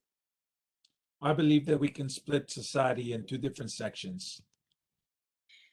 Las personas que viven aquí por mucho tiempo, que ya tienen casa o planes de vivir para siempre aquí. There's the people who have lived here for a very long time and have homes. Y las personas que deciden estar de paso solo vienen temporalmente. And the people who are here temporarily and aren't planning to stay. Una vez que identifiquemos cómo podemos conectar a ambos grupos, If tal vez we podemos hacerlos sentir más que pertenecemos, y entonces ahí podamos tener algún avance. And if we are able to connect those two parts of society, I think that someday we might be able to bridge the difference and improve society and get rid of the fence. Para las personas inmigrantes que venimos y no sabemos nada de este país, esto es muy importante. And I believe that people like myself, immigrants who just came to this country and do not know about all the process that takes place, it's important to be made aware of all this. Puede que tengas dinero, puede que no tengas dinero, pero si no tienes el conocimiento de cómo está funcionando el sistema y cómo integrarte, cómo hacerte sentir parte de esta familia y de esta comunidad, no va a funcionar. Whether you have money or not, the important thing here is you need to be made aware of the process and how to be or know how to become part of the process. And that's the way that a person can be motivated to advance in this society.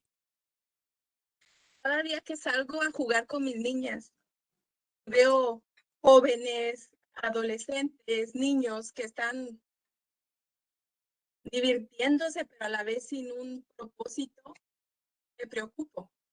And it worries me when I go out to the park with my children, I see people who are just spending time and just wasting time with no purpose. That troubles me.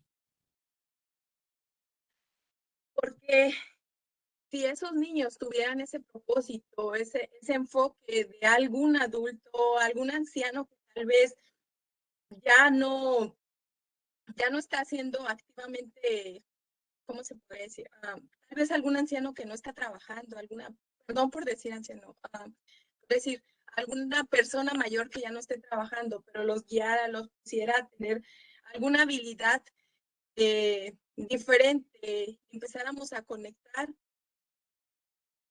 I feel that if that young person who is just doing nothing, being idle, I feel that if they focus, maybe an older person, an aged person, and I'm sorry to say this, an aged, but just an older folk if they could connect, I think that would be a positive outcome for both parties. Esto lo platico también porque estoy estudiando disciplina positiva. Y ahí comentaban que en los tiempos anteriores hacían asambleas, reuniones, pero no solo entre el gobierno, sino también entre las comunidades para poderse estar involucrando más acerca de los problemas que estaban teniendo.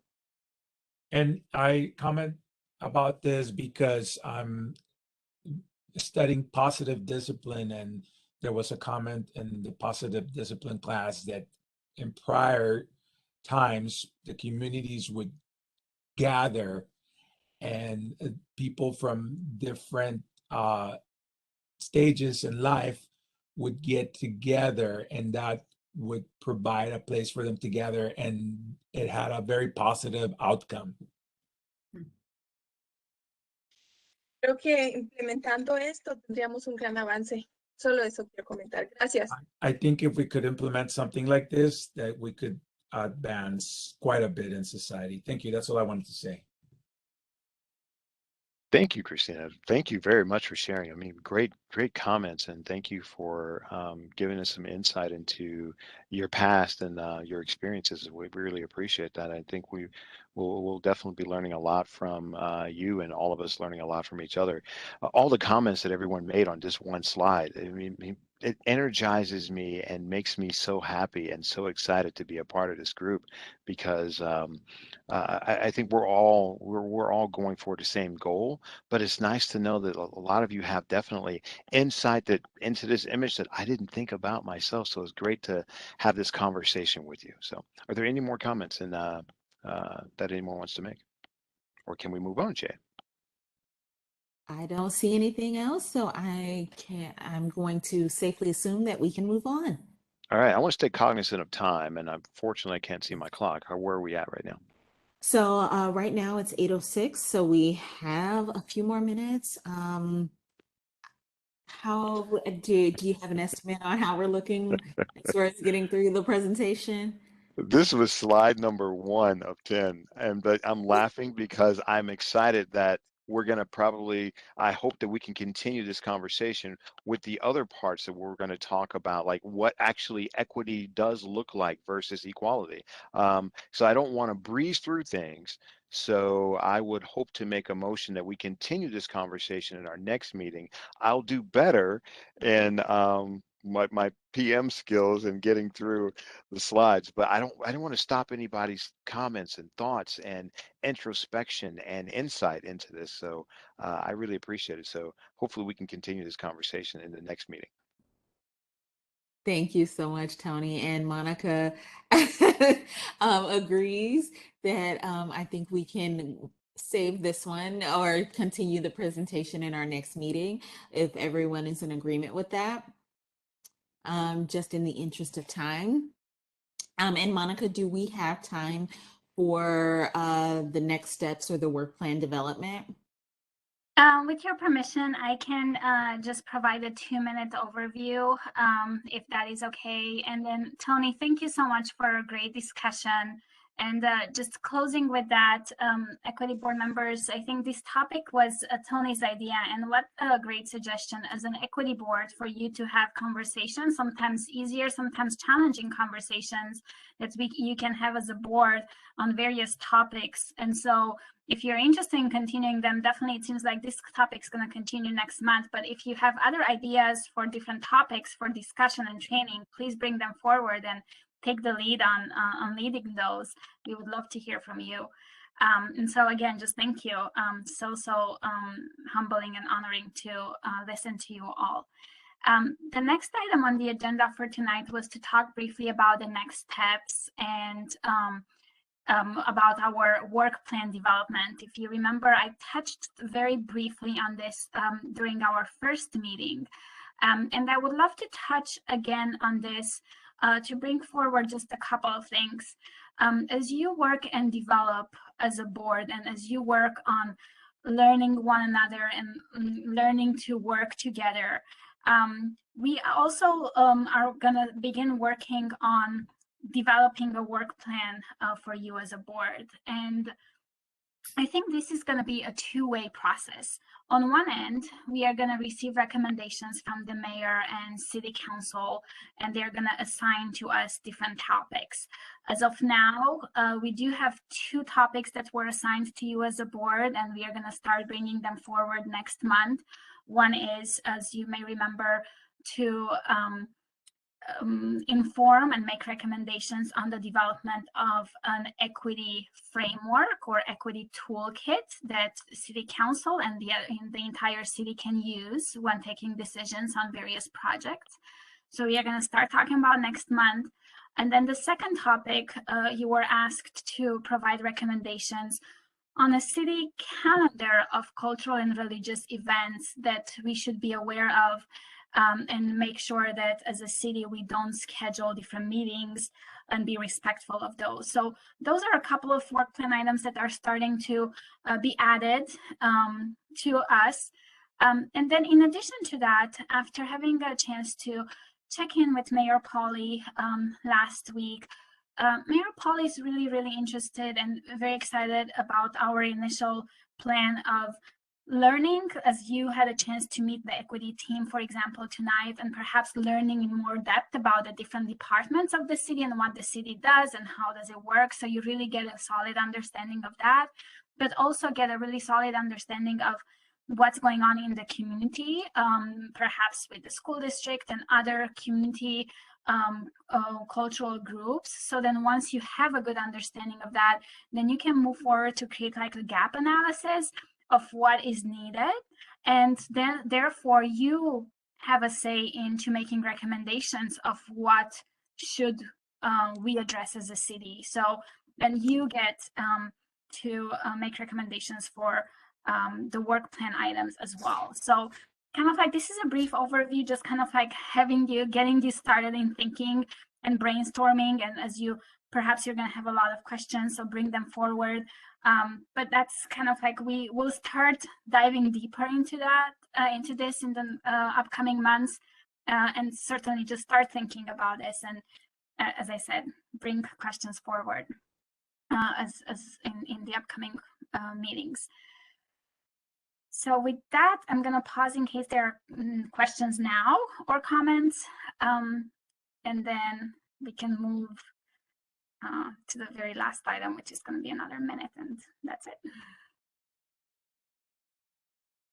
I don't see comments, so perhaps I will say that we're good to go for our staff report.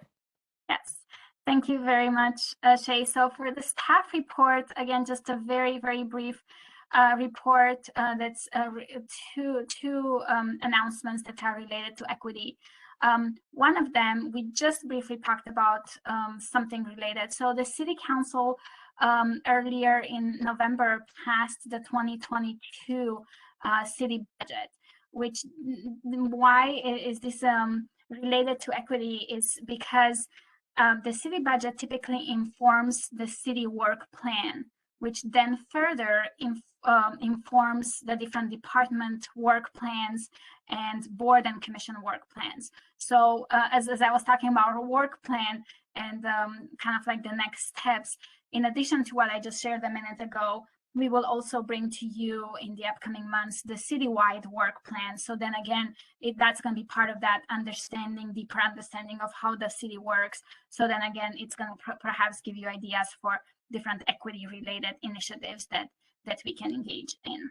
So that was one quick announcement. And then the second brief announcement in terms of staff report for you tonight is that the governor's office, so this is at the state level, has several appointment positions open for boards and commissions. So perhaps if anyone on this board and commission is interested in also serving at the state level boards and commissions, there are several openings for a variety of boards and commissions, including the Human Rights Commission, or there's an Environmental Justice Commission, there's housing, there are several commissions. So if anyone is interested in serving and representing, having someone from Issaquah represented at the state level, I will share in an email the link on where you can see that and how you can go about signing up to represent and be on a board or commission at the state level. So that concludes my brief report for all of you tonight. And I think that was the last item on our agenda. Yes, it is. If anyone, does anyone else have questions or comments? I don't see any hands raised. I kind of have a comment, but I'm like, I should just save it for the next meeting because we're over time. Oh, go for it, Tony. All right, I'll go for it. Kind of would like to make a motion because I'm all about, okay, like, when to strike when the iron's hot. And so I think I would like to make a motion to create a committee that will proactively engage with the community to find out what are the needs for equity. Everyone who commented today said something of that nature about it. Like I said, I'm all about striking while the fire's hot. I think that's something we need to do to, there's certain members who are passionate about that, passionate about the community, so that, someone can just, these committee members can reach out to the public, bring those community needs to us as a board, and then we can start figuring out how we can help implement those needs for change. But we can talk about that next meeting. It doesn't have to be a vote right now. Would you guys like to take a vote now? If I can get a show of hands, maybe some ayes or nays. I'm gonna jump in really quick because Okay. now I wish we had still Tisha here. This might be a technical issue since it wasn't in the agenda. I can't recall if you can actually vote on it, or perhaps what we can do is put it as an agenda item for next time. Just because, again, if it wasn't on the agenda, so that means that the public did not have access to it. So my suggestion would be great comment, great conversation, great discussion. Let's bring it forward as an agenda item next time. So then the public's going to be notified of that. And then you can have a further conversation and make more plan. Sounds good to me. Thank you. And it looks like Lucretia has confirmed that that's pretty accurate. So I agree. I think that's a great option. Yeah. Okay. Does anyone else have any questions, concerns, comments? Oh, Lucretia has a comment. Yeah, I just wanted to follow up and say that I think whenever we have, I believe in what you're saying, Tony, with regards to like striking when the iron is hot, but I think there is also in some sort of I guess it can be equally valid to pose the question like you did now and give us some time to think, and then allow for the community who is watching now or will watch later to then weigh in and have an opinion as well before we, make decisions. Thank you. Thank you, Lucretia. I really appreciate that. I want to say, I'm sorry, do we have another? Christina, did you also have a comment? yes, also I want to say that I agree with Lucrecia, and we can compare also the map of the Issaquah city, and we can pick different points of the city. Yeah, that would be great. Thank you, Tanya. Thank you. And I did not see any other comments or questions. If there is nothing else, and we can agree that we're going to have a few agenda items to add next week, then we will do that. And we will move to adjourn. Great. So thank you so much. So the meeting is adjourned at 8:18. Thank you very much, board members. You've done it. Second board meeting. Congratulations. Thank you, everyone.